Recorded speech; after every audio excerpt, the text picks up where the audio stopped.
We are back here on Carolina Women. We have talked with Deb in our first segment and Bruce Wood, who is guest hosting today, which is a lot of fun. Yes. Trusts. That takes me to my experience and my knowledge. Trust, let's talk about that with Deb a little bit. What are they and why are they important? Yeah, so we have just a variety of different types of trusts that you can consider as part of your estate plan.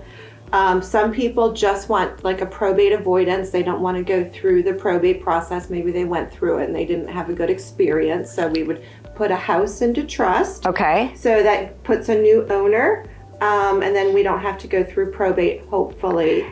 Can I ask you an even more basic question? Yeah. What is a trust? How is a trust different Sure. then? So a trust there's revocable and irrevocable. Those are kind of the basics. So a lot of people set up like a revocable trust. So basically those are your assets. And I think a lot of people are really nervous that they're giving up control. Okay. So you're not giving up control until you pass. Got it. During your life, you have full control. Okay. There's other types that are irrevocable that then you are giving up control. Okay. But if it's during your life and it's a revocable trust, you have total control. And there's lots of reasons to have a trust. One would be a probate avoidance. That's huge. That's huge. And then there's people that have children that maybe have drug or alcohol problems. Okay. So I don't want my clients giving their drug and alcohol child money that they're going to go kill themselves. Right, exactly. So I don't care if they got money, but I don't want them to kill themselves. Okay, got it. So maybe then we have a trustee who's a family friend or a CPA or a bank or whoever that's going to make sure that for that alcohol or drug dependent child that the money is being used for their rent. For got it. Car. So that money gets sent to the rentor. Yes, Yeah. the landlord, rather than giving him $100. Yeah, so okay. they can't go to the corner and use that money for drugs. Got it.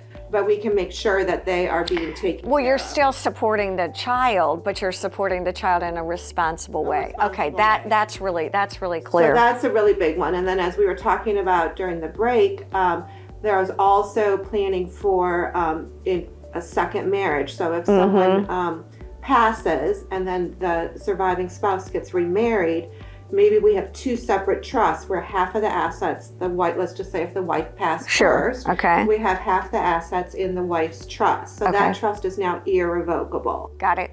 So that when husband gets remarried, he has his 50% of the assets that he can give to new wife if he so chooses. I would recommend a prenup before he marries new wife. Okay, all right. So that new wife can't. We're all clear. Can't get those anyways unless he decides to.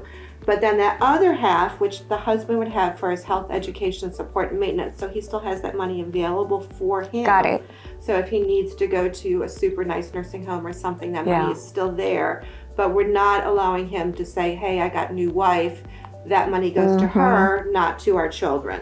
It makes so much sense. So what I really hear you say is, for all of us sitting here today, we will be calling to at least get a consultation because I think we don't know what we don't know, and what you seem really good at is just sort of educating and explaining the options that are available, so then we're informed enough to make that kind of decision.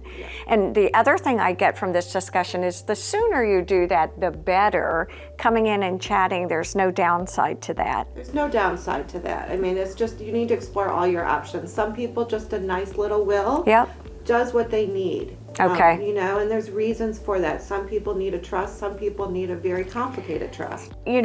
I really appreciate you bringing Deb in today. She's a wealth of information, as are you. And thank you for hosting with me today. Thank you for joining us. Thank all of you for joining us here on Carolina Women. Please have a safe, prosperous, and healthy week. Bye-bye.